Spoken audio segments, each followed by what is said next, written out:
Hola, muy buenas noches y muy bienvenidos un día más a Radio Clásica y a este paquebote que levanta ya el trapo para surcar la noche. Este paquebote capitaneado por José Manuel Mesa en el cuarto de máquinas y el que suscribe José Luis Tellez en el guión, en los comentarios y aquí en el micrófono. Aquí zarpa una noche más música reservata.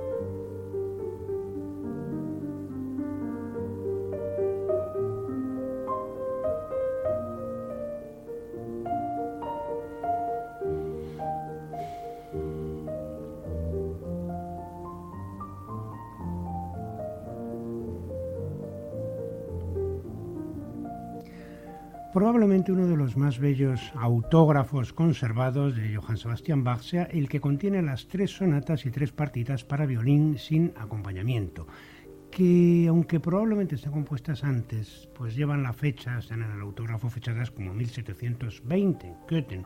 Son obras que, según se trate de un título o del otro, es decir, sonata o partita, pues pertenecen al género respectivamente de la sonata da chiesa en este caso, es decir, con 4 movimientos con movimientos fugados, o sonata de cámara, más movimientos, en este caso más en estilo de suite y formas de danza estilizadas. Alguna de estas obras fue transcrita parcialmente por el propio Bach pues para laúd, esto es muy sabido, sucede por ejemplo con la fuga que está en la segunda posición en la primera sonata. Y en otros casos sufrió transcripciones posteriores, como sucede con el preludio de esa misma primera sonata para clavecín. La han transcrito, entre otros, Gustav Leonhardt, es una cosa pues muy famosa y que la interpreta él por ahí en todos sus conciertos. El estilo este de largos arpegios rotos, el estilo un poco brisé, que se conecta pues maravillosamente bien con el de los laudistas franceses tardíos.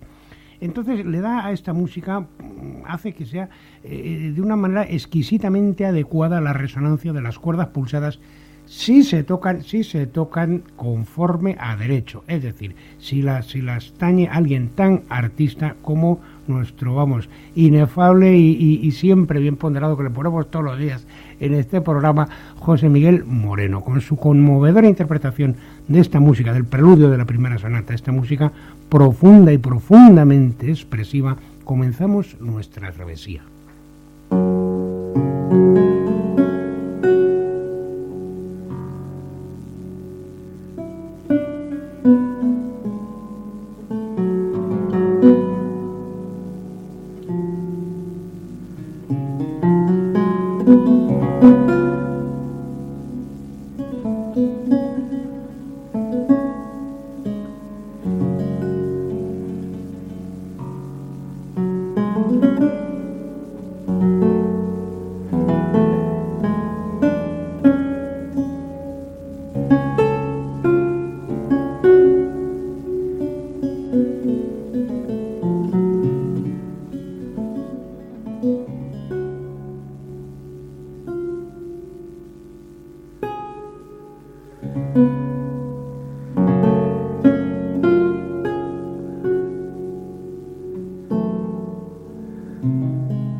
¿no? De morirse esta música. Era el preludio, casi no se reconoce, ¿verdad? Porque estamos acostumbrados a otro ritmo, otra tímbrica diferente. Era el preludio, claro, de la primera sonata para violín solo de Bach, transformado en otra cosa maravillosa, que por supuesto es otra cosa que tiene absolutamente todas y cada una de las notas, faltaría más, transformado en otra cosa en la versión de José Miguel Moreno, descubriendo lo que fue música violinística, pues descubriendo dentro de ella una sonoridad nueva, inesperada y bueno, con una emoción, en fin. Viene a cuento esto de la sonoridad, viene muy a cuento de la música siguiente, porque más allá de su belleza, es por encima de todo un estudio de sonoridades que van del impresionismo, yo que sé, al fauvismo casi. Es una de esas obras inclasificables de la historia de la música. Y no porque no se pueda incluir mejor o peor en una tipología concreta, podríamos decir, vamos a ver una sonata en fa mayor, nos quedaríamos tan contentos. Naturalmente tampoco habríamos dicho cosa alguna de esta obra singular y conturbadora. Por otra parte, los subtítulos que se le han adjudicado, empezando por el que le dio el propio autor, le dio Poema Satánico, también se quedó tan contento. Y una admiradora suya le llamó Misa Negra, esa iba todavía más lejos. Pues estos títulos más confunden, en mi opinión, más confunden que aclaran algo sobre el hechizo de esta música de 1913. Que si en líneas generales obedece a un plan de exposición, de desarrollo de ese material, de reexposición, bueno, bien. Si es una sonata, hay al menos 4 ideas temáticas muy claras, hay algunas más, pero vamos, pero estas ideas temáticas no desempeñan un papel constructivo estricto en el sentido clásico sino más bien, sugerir una sucesión de ámbitos sonoros contrastados que luego van a ir entrechocando y cada uno de los cuales es una suerte de microcosmos particular, que regresa variadamente, que se entrelaza con los otros retornos. Hay una primera idea, nada más comenzar, los 4 primeros compases, terceras y sextas, además alternando una mayor con una menor, que se responden en las 2 manos. Luego sale inmediatamente otra melodía, un tema sobre con un puntillo, sobre una escala, una escala no tonal, una escala de estas de semitono, tono, semitono, tono. Es una modalidad que luego retomaría Messiaen, por ejemplo, ¿no? Luego viene inmediatamente, esos son otros 3 compases, inmediatamente viene otra tercera idea, que es otra vez sobre el intervalo, pero ahora de tercera menor, dando vuelta ahí, que sería como una derivación de la primera idea, pero con un carácter totalmente diferente.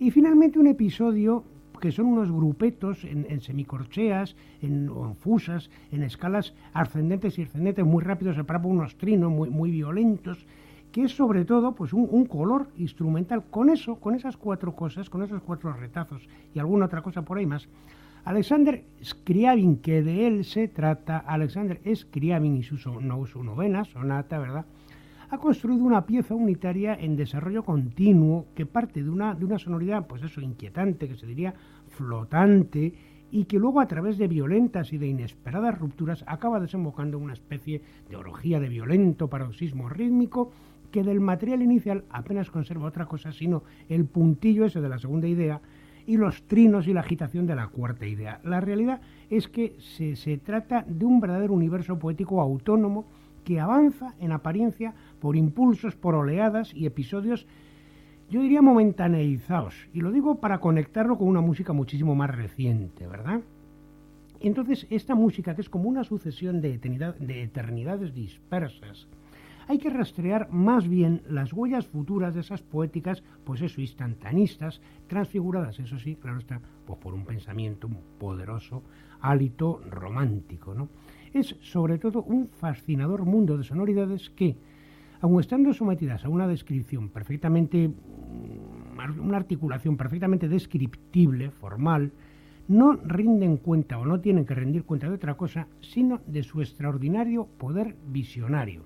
el carácter visionario de una música que está hecha casi exclusivamente de colores, de timbres, de atmósferas, que está presagiando a Prokofiev por un lado, pero también el jazz por el otro, por supuesto a Debussy, y que tras su frenético discurrir regresa otra vez al punto inicial como una especie de interrogación no respondida.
Esta era la novena sonata de Alexander Scriabin, la sonata, el opus 68, la sonata en fa mayor, que se dice, todo lo que tiene de fa mayor esta sonata es el último acorde, la última nota, ese fa que suena al final, eso es todo lo que hay de fa mayor en esta obra, pero bueno, vamos a darlo por bueno, ¿eh? ¿Era cierto o no? El que describirlo como sonata y decir que estaba en fa mayor no tiene absolutamente nada que ver con la música que suena. Bueno, de las postrimerías de la música, porque esto ya nos está conectando con lo más reciente, pues de las postrimerías de la música nos vamos al comienzo, a Venecia, a la primera mitad del 17, entre 1615 y 1618, Biagio Marini, natural de Brescia, ¿verdad? Será uno de los músicos que estén trabajando en San Marco antes de convertirse luego ya en Kapellmeister del príncipe Wittelsbach en Neuburg. Estará allí 23 años y luego regresará a Italia, a Milán, a Parma, a Vicenza, a Ferrara y finalmente otra vez a Venecia, donde fallece con 70 años en 1663. Bueno, Biagio Marini, cuento todo esto porque nunca lo hemos tenido en el programa. Biagio Marini pasa por ser uno de los inventores de la música instrumental y desde luego es el primero en haber escrito una obra para violín solo en la historia. Pero lo que concita ahora nuestra atención es una de sus piezas de música litúrgica, que procede del único libro de música litúrgica que nos ha dejado, Las lágrimas de David, editado en Venecia en 1665, que es verdadera música vocal de concierto, en el sentido de que el texto procede del ritual católico, de la así llamada Semana Santa, pero aquí estamos ante una música pues casi en estilo recitativo.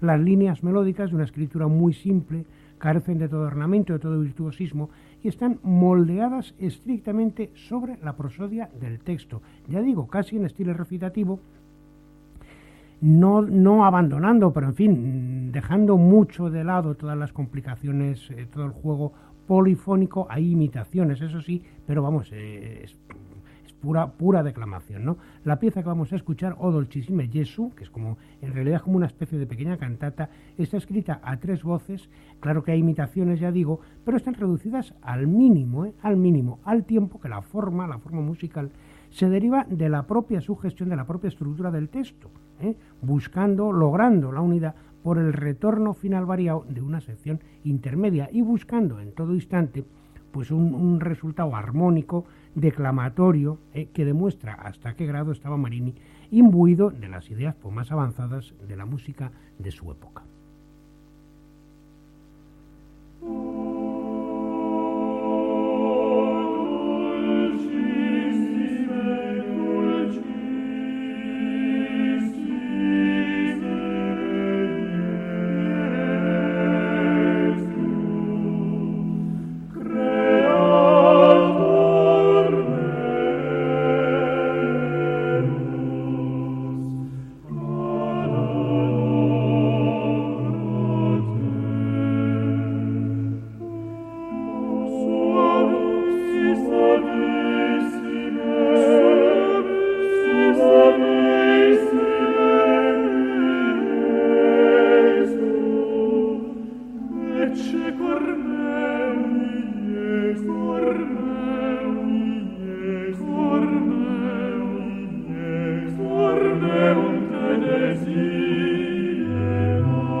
Era Viaggio Marini, una de las escasas piezas de música litúrgica de uno de los genuinos inventores de la música instrumental. Era Viaggio Marini y su motete O Dolcissime Gesù en versión de Emanuele Bianchi, Mirko Guadagnini, Walter T. Stolling y digamos que la sonata de Scriabin la interpretaba Massimiliano da Merini, que antes se nos olvidó decirlo.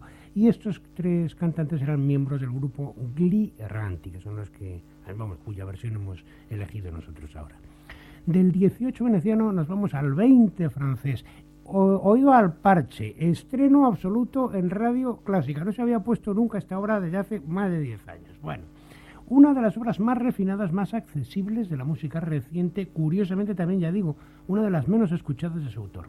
Pierre Boulez escribe Domaine, es decir, Dominios, en 1968, tiene 30 años, lo estrena en Ulm, tiene 30 años la pieza, me refiero, lo estrena en Ulm y como todas sus obras, pues conoce una gestación más o menos compleja, diversas versiones, la versión de Bruselas, que es del 68, la del 69, que es la de Donaueschingen, y la cuarta del París del año 70, que es la que nosotros vamos a escuchar, en fin, la versión ya de la escritura definitiva de la partitura, en que se alcanza la disposición actual. Y digo disposición porque la distribución física de los instrumentos en el espacio, hacerlo como si fuese un concierto para clarinete y 21 instrumentos. Eso es lo que es. Un concierto en 2 movimientos. Nosotros vamos a ver el primero, que dura 15 minutos. 2 movimientos que son el reflejo invertido, una construcción especular, y además se llaman así, versión original y espejo, el uno del otro. Vamos a ver, ya digo, el primero, que es el más sencillo, el más directo de percibir. Hablaba de la distribución espacial. Hay 5 pequeños grupos que están distribuidos pues en semicírculo o como se quiera, y entonces el clarinete, que no tiene atril propio y que tampoco tiene partitura propia, se va desplazando del uno al otro, proponiendo un material, toca un material mirándolo en la partitura de cada grupo, podríamos decir melódico, puesto que es un instrumento monódico, que los instrumentos de cada sección reinterpretan o reescriben o retoman, como queráis decir. Claro, esto es una manera de hablar, todo está escrupulosamente escrito, ¿no? Lo que es variable son los itinerarios del solista y luego las posibilidades combinatorias de las respuestas. Bueno, pues retoman ese material en forma de bloques armónicos, rítmicos, de polifonías sencillas. Estamos ante una nueva reinterpretación del concepto de campo armónico, tal como lo ha planteado el propio Boulez en Le Marteau sans Maître. Domaine no es tanto un paso más allá, aunque lo sea, sino una especie de consecuencia de un resultado más simple, más depurado, también de una escritura rítmica menos complicada. La naturaleza de esos bloques con los que hay que responder está en relación directa con con el grupo de cada uno de los instrumentos hacia los que el solista se dirige. Y claro, es muy importante tenerlo en cuenta. Esos grupos son un primer grupo, y lo voy a decir en el orden en que lo vamos a escuchar. Un primer grupo que es 4 trombones, de los cuales hay un trombón contralto, 2 tenores y un bajo. Luego otro grupo, que es el grupo número 4, que está formado por flauta, trompeta, saxo contrabajo, fagot y arpa. Luego el tercer grupo es otro grupo igual de heterogéneo, una marimba y un contrabajo. El segundo se oye después, que es un quinteto de cuerda, 2 violines, 2 violas y un violonchelo. Claro, hay grupos homogéneos y grupos heterogéneos, además escandalosamente heterogéneos. El 5, que es otro grupo heterogéneo, que es oboe, trompa, guitarra eléctrica de punteo. Y luego finalmente el grupo sexto, vamos a llamarle así, que es solamente un clarinete bajo, que es como el doble, la imagen especular del propio solista. Cada movimiento es un diálogo entre el propio solista y esos grupos de cuyas partituras se extrae el material, le responden, ¿verdad? Y la segunda parte, la versión miroir, la versión espejo, pues consiste, lógicamente, en que es al revés. Son los grupos instrumentales los que proponen el material y el solista los reinterpreta. Claro, como nos llevaría media hora escuchar la obra y tampoco disponemos de tanto tiempo, vamos a escuchar el primer movimiento en el que está absolutamente sintetizado todo lo que luego se oye. Lo ideal en realidad no es tanto oír los 2 movimientos seguidos, lo ideal sería oír cada movimiento en una parte de un concierto de 2 partes, como muchas de las músicas del presente siglo. En fin, en todo caso, con escuchar la primera parte nos hacemos perfecta idea de la exquisitez y de la limpieza de escritura de que Boulez hace gala.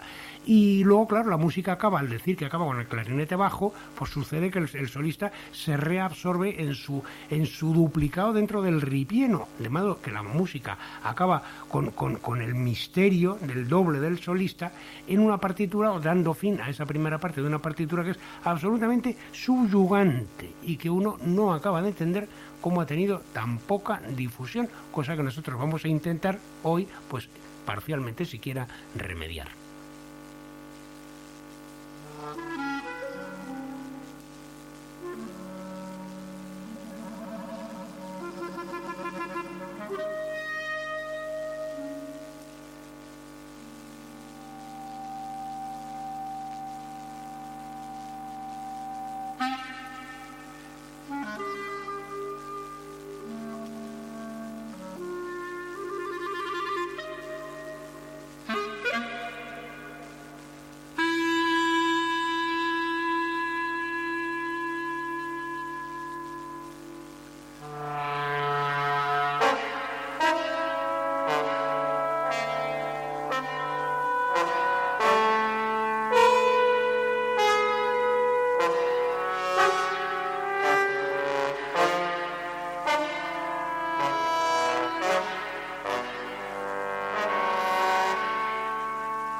Esta era la primera parte, el primer movimiento de Domaine de Pierre Boulez para clarinete y 21 instrumentos. Clarinete que era Michel Portal, especialista en esta clase de músicas, lo hace soberbiamente como se ha podido oír, y el grupo Musique Vivante, en esta ocasión dirigido por Diego Masson, pero conviene decir que este grupo Musique Vivante fue precisamente los que estrenaron la última versión, la versión definitiva, la de 1971, la versión de París, dirigidos entonces por el autor, por Boulez, que es justamente la que nosotros hemos escuchado ahora, vamos, la primera parte de la cual hemos escuchado nosotros ahora también. Estreno absoluto en Radio Clásica, ya lo decíamos. Bueno, y como siempre, de lo más próximo nos vamos a ir a lo más remoto, que claro, es otra clase de proximidad diferente. Proximidad doble además porque seguimos en Francia y proximidad también porque la audacia, la variedad rítmica, en cierto sentido todavía mayor, en cierto sentido ya lo veréis, de la música que ahora nos visita, ¿verdad? Pues bien que puede parangonarse con lo que acabamos de escuchar. Es música para la corte del conde Gastón III, conde de Bearn y de Foix, Gastón Phébus, como él mismo se autotituló, ¿verdad?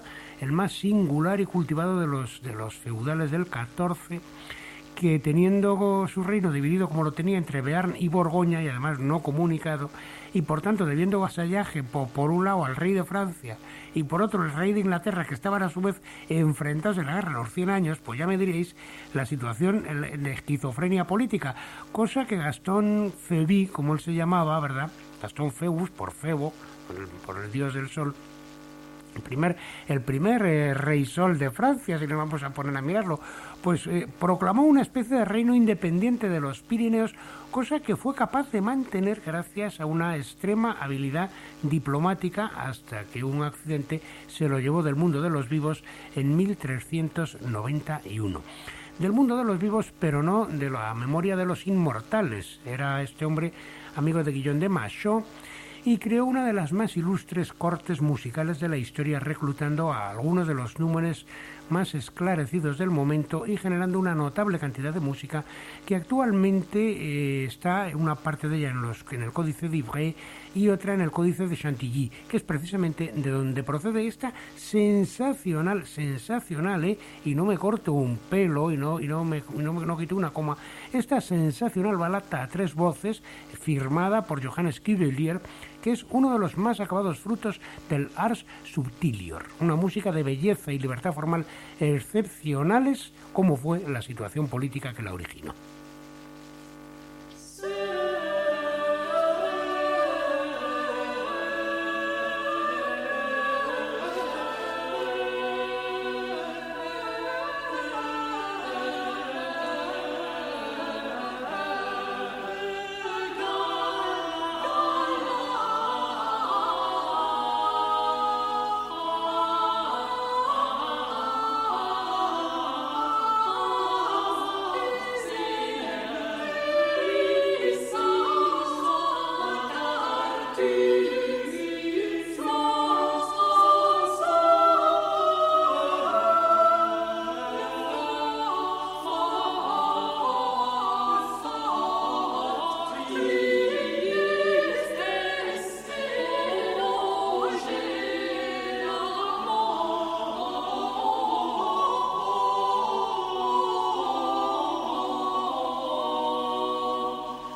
C'est Galàs, de Johannes Cuvelier.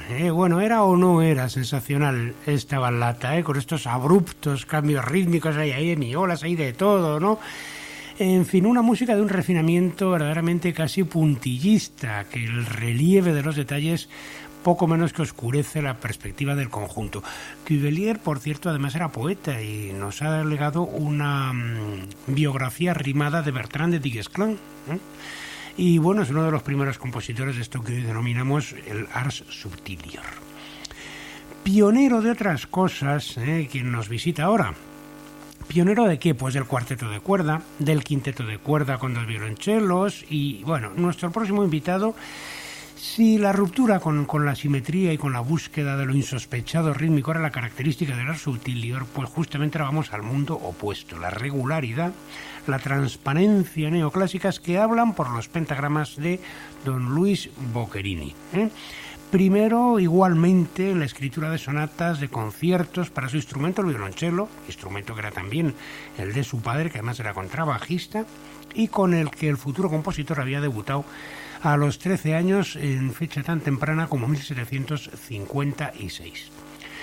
El número de sonatas para violonchelo y bajo que están escritas por Boccherini parece ser que se aproxima de momento, lo que se ha descubierto, a la treintena, lo que verdaderamente carece de parangón, pero vamos, de parangón ni cuantitativa ni cualitativamente por el acabado y la belleza de la música, en el periodo de las últimas pues eso, 3 décadas o 4 décadas del siglo XVIII. Y no ya por la dimensión, sino también, ya digo, por el tratamiento perfectamente moderno, perfectamente emancipado del violonchelo, que adquiere la presencia de un solista absoluto que nada le tiene que envidiar a nadie, podríamos decir, y para el que escribe en posiciones pues difíciles, propias de una técnica ya perfectamente desarrollada. Hace 10 años se descubrió un grupo, en el año 88, un grupo de 5 sonatas en Viena que se descubrieron en la forma de sonatas para viola y bajo normalmente un contrabajo o bien otro violonchelo. De ese grupo hay una en do menor, esa es la que nosotros vamos a oír. Es una obra como todas las demás en forma tripartita, la forma normal, 2 movimientos rápidos encuadrando uno lento, y que el acompañamiento pues no está a cargo, ya digo, de un teclado, sino de otro violonchelo.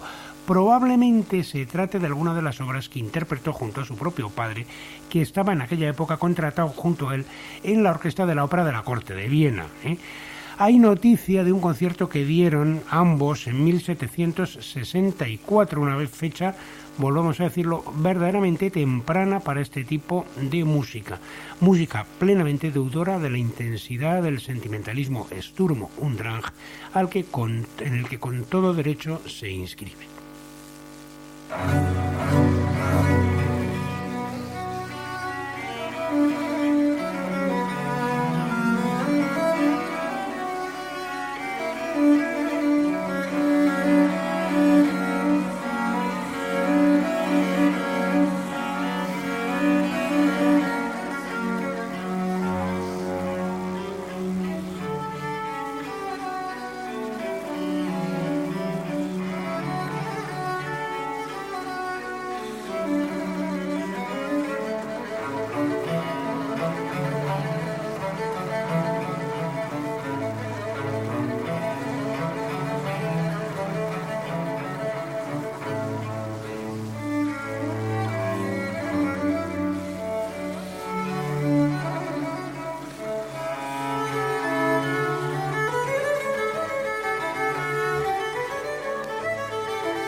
Esta era la sonata para violonchelo, una de las 6 sonatas para violonchelo y bajo de Luigi Boccherini, las sonatas estas descubiertas en Viena en el año 88. Esta era la de do menor, la sonata en do menor del grupo, y eran Gaetano Nasillo y Marco Vitali.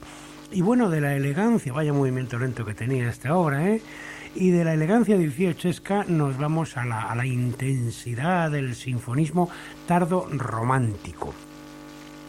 Esto lo hemos contado, yo creo que lo hemos contado aquí, que Hans Pfitzner, el famosísimo autor el autor de la famosísima obra Palestrina, que es una hermosísima ópera que habéis escuchado seguro en Radio Clásica varias veces en el programa de mi querido Rafael Banús, ¿verdad? Pues hemos comentado que él, hablando de Schoenberg, en los tiempos que él estuvo enseñando en la Academia Prusiana de Música, donde había estado trabajando Busoni, que hablaba de Schoenberg, del atonalismo, diciendo que eso era el atonalismo era el caos bolchevique hecho música. Eso decía, el caos bolchevique hecho música, y que eso es lo que pretendiera destruir la identidad cultural de Occidente. Hay que ver las cosas que tiene que llegar a oír. Bueno, como siempre tenemos aquí de invitado preferente, y lo que nos queda, a Arnold Schoenberg. Vamos hoy a darle la palabra a Pfitzner, no por hacernoslo de demócratas, ¿verdad?, que ninguna falta hace, sino porque se vea, porque haya constancia de qué pedazo de músico era Pfitzner, con independencia de las opiniones disparatadas que pudiese abrigar.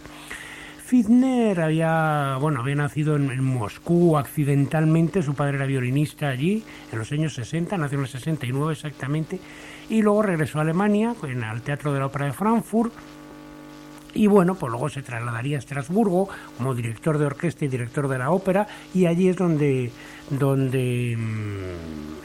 escribiría el Palestrina, y tuvo como asistente, por cierto, al entonces jovencísimo Otto Klemperer. Y bueno, pues luego acabó sus días muy mal. En la época del nazismo su mujer murió, un bombardeo destruyó su casa, emigró primero a Múnich, luego fue a Austria, acabó sus días en la más absoluta pobreza en Salzburgo, luego finalmente está enterrado en Viena.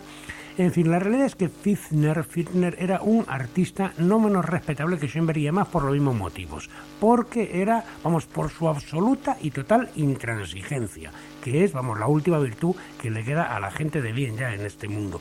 Solamente que al servicio de los principios estéticos que ponía él, su intransigencia, pues eran curiosamente los mismos que Schoenberg, la prolongación de la gran línea sinfónica centroeuropea, la de Brahms, la de Wagner, la de Masreger. Por cierto, que la viuda de Masreger les regaló un piano en sus años oscuros al bueno de Pfitzner, ¿no? Pero ese paso que Schoenberg dio en la dirección de lo que llamamos atonalismo, y que en realidad tampoco está tan lejos de la música que se hacía, de la emancipación total del cromatismo que se hacía, ese paso no era bien visto por Pfitzner, que era un absoluto intransigente, y hacía muy bien, puesto que él pensaba que las cosas debían ser de otra manera, y por tanto jamás contemporizaba con lo que le parecía erróneo. Él era un compositor, aunque muy cromático, pero mucho más diatónico de lo que lo era Schoenberg en aquellos mismos años. En fin, de Pfitzner se conoce Palestrina, un puñado de líderes magníficos, por cierto, algunos escucharemos ya aquí ya, y de su música de cámara y su música sinfónica, rien de rien, cuando verdaderamente merecería ser recordada, caído en un olvido injusto, tratando, si no de reparar, pero por lo menos de llamar la atención sobre esta otra parcela. Vamos a escuchar un movimiento también verdaderamente magnífico de una obra, la Sinfonía en Do sostenido menor. El primer movimiento, vamos a ver, que es el opus 36A. Y esto de la A viene a cuento porque se trata de un arreglo muy elaborado de otra obra anterior, de una obra del año 25, que es un cuarteto de cuerda. Y esa sinfonía, que es del año 33, es el año en que el propio Pfitzner la estrena en Múnich, ¿verdad? Y comenta él dos cosas del mayor interés para comprender por dónde va la obra en sendas cartas a su editor, que es Adolf Fürstner. Le dice en una carta que creo que el universo sonoro del cuarteto que él había escrito, el cuarteto del año 25, exige una estructura sinfónica más amplia, cosa que es rigurosamente cierta. En cierto modo cabe pensar que es que él había ya imaginado el cuarteto de alguna manera, teniendo en la cabeza la idea de una obra sinfónica, pues por las proporciones, por la envergadura, etcétera. Y segundo, y esto es muy gracioso, utilizaré una orquesta similar a la de Brahms, si acaso con las maderas a tres y todo lo más con un arpa. En ningún caso emplearé una de esas orquestas monstruosas que se emplean hoy en día. Vamos, la referencia a los Gurrelieder, pues vamos, no puede ser más evidente, ¿no? Esas son orquestas monstruosas. También podría estar quizá pensando en Strauss y sus 116 intérpretes de Electra. En fin, la realidad es que la dimensión de la elaboración temática, la superabundancia del material, la amplitud, el aliento de la música del cuarteto inicial hacían que en realidad se tratase, ya digo, de una verdadera sinfonía enmascarada que, bueno, por así decir, no quería confesar su ambicioso nombre. Una sinfonía cuyo curso, de una apariencia casi poemática, casi narrativa, se ve resaltada por la intensidad en la expresión de sus temas sombríos y ocasionalmente exaltados, por la limpieza, la solidez de la instrumentación y, sobre todo, por su incomparable exuberancia melódica.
espléndido primer movimiento de la Sinfonía en Do sostenido menor, el Opus 36A de Hans Pfitzner, una obra de 1933 y vamos, casi desconocida también, bien poco que se interpreta y vamos, pienso que injustamente, ¿no?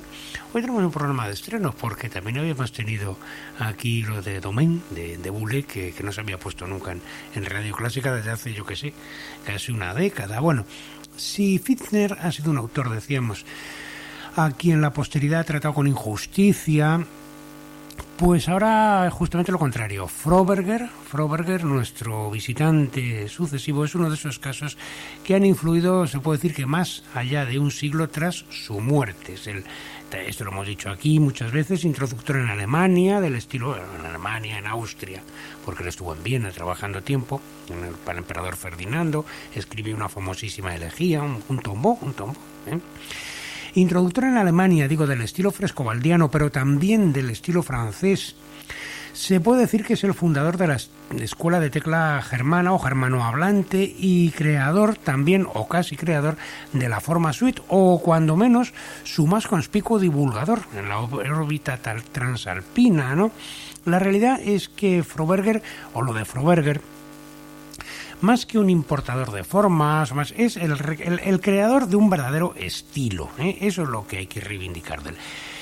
Es algo así como Bach, pero con un siglo de, con menos ámbito de trabajo, claro, su música es fundamentalmente la tecla, pero vamos, es algo así como Bach con un siglo de antelación.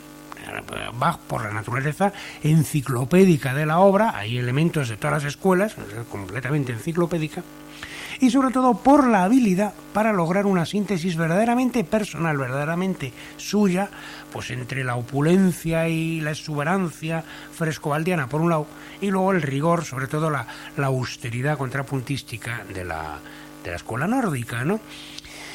Es una cosa, una particularidad singular de su escritura clavecinística, las suites, como ya decíamos, como la que vamos a escuchar, que es la número 18, la 18ª del segundo libro, que está publicada posteriormente a los 30 años de distancia de su fallecimiento, de modo que el editor, esto lo hemos comentado aquí también, reordenó los movimientos, decía él, que de una manera más conveniente, más adecuada al gusto convencional.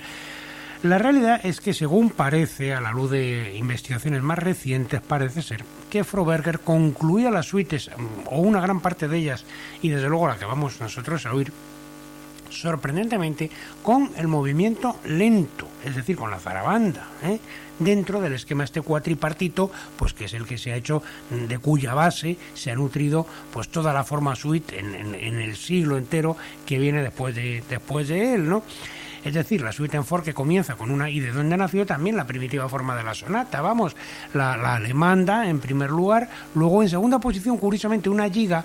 Podríamos decir que estaríamos ante una anticipación del scherzo, esto ya es meterse en camisa de 11 varas, pero bueno, una giga en segunda posición, luego una cugante y finalmente la zarabanda. Es una música de concretamente esta 18ª suite que vamos a oír, de una elegancia y de una belleza melódicas que no necesitan mayor encarecimiento y de digamos, también de admirable racionalidad, en el sentido de que eso sí que es el primero, Froberger, de agrupar piezas contrastantes y de una manera secuencial determinada, y esto nunca se recalcará bastante, piezas en la misma tonalidad, es decir, hacer música con un criterio de unidad tonal, lo que es tremendamente moderno, pues eso en 1630, al morir en el 61, me parece que es, pues en 1530, 1540, 1640, que es cuando él está trabajando en el apogeo del trabajo de esta forma. En todo caso, esta pieza en modo menor, con sus ocasionales cromatismos, es una música de una nostalgia y de una elegancia absolutamente conmovedoras.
Al comienzo del programa recordaréis que citábamos el nombre de Gustav Leonhardt y decíamos que había transcrito el preludio de la primera sonata para violín solo de Bach para clavecín, que lo oíamos en versión de laúd de José Miguel Moreno, recordaréis, los que hayáis llegado al programa desde sus primeros minutos. Y ha sido precisamente Gustav Leonhardt quien ha puesto ya casi el punto conclusivo a nuestro tiempo con esta interpretación de la suite número 18 de Johann Jakob, suite clavecinística de Johann Jakob Froberger. Vamos a retroceder de Fichtner a Froberger, habíamos retrocedido 3 siglos, pues vamos a retroceder otro siglo más para ahora ya sí poner definitivamente el punto final a nuestro tiempo. De 1543, fecha en que muere con 57 años Ludwig Senfl, alumno de Heinrich Isaac y quizá el más importante de los músicos de la Reforma. Suizo, activo en Alemania, maestro de capella en Viena también como Froberger y luego en la Catedral de Baviera finalmente, autor de una obra considerable, 7 misas, un centenar de motetes, 130 composiciones litúrgicas de diferente naturaleza, misceláneas, y luego sobre todo pues alrededor de 300 líder corales, conforma la mayor parte de ellos de coral, de lo que llamamos coral, 300 líder polifónicos que son, verdaderas joyitas todas ellas, con texto naturalmente profano y que crearon un auténtico estilo polifónico. Bueno, pues un poco equivalente a lo de la chanson francesa, no tiene nada que ver, pero un poco equivalente, una forma absolutamente autóctona de la cultura alemana y de la música polifónica alemana enlazada con la tradición popular. Quizá con el más famoso de todos ellos, tiene 5 versiones, nada menos el famosísimo Ach, Elslein, Liebe Elslein, es decir, Elsita, querida Elsita, porque claro, Else vendrá de Else, lógicamente, y el Lein es el diminutivo, así es que con este querida Elsita, con esta bella y melancólica canción, nos despedimos hasta la próxima semana. José Manuel Mesa ahí en el cuarto de Calderas y José Luis Tellez aquí en el micrófono, los comentarios y la selección musical. Hasta el próximo viernes en Radio Clásica a las 11 de la noche y como os deseamos siempre, que la belleza os acompañe.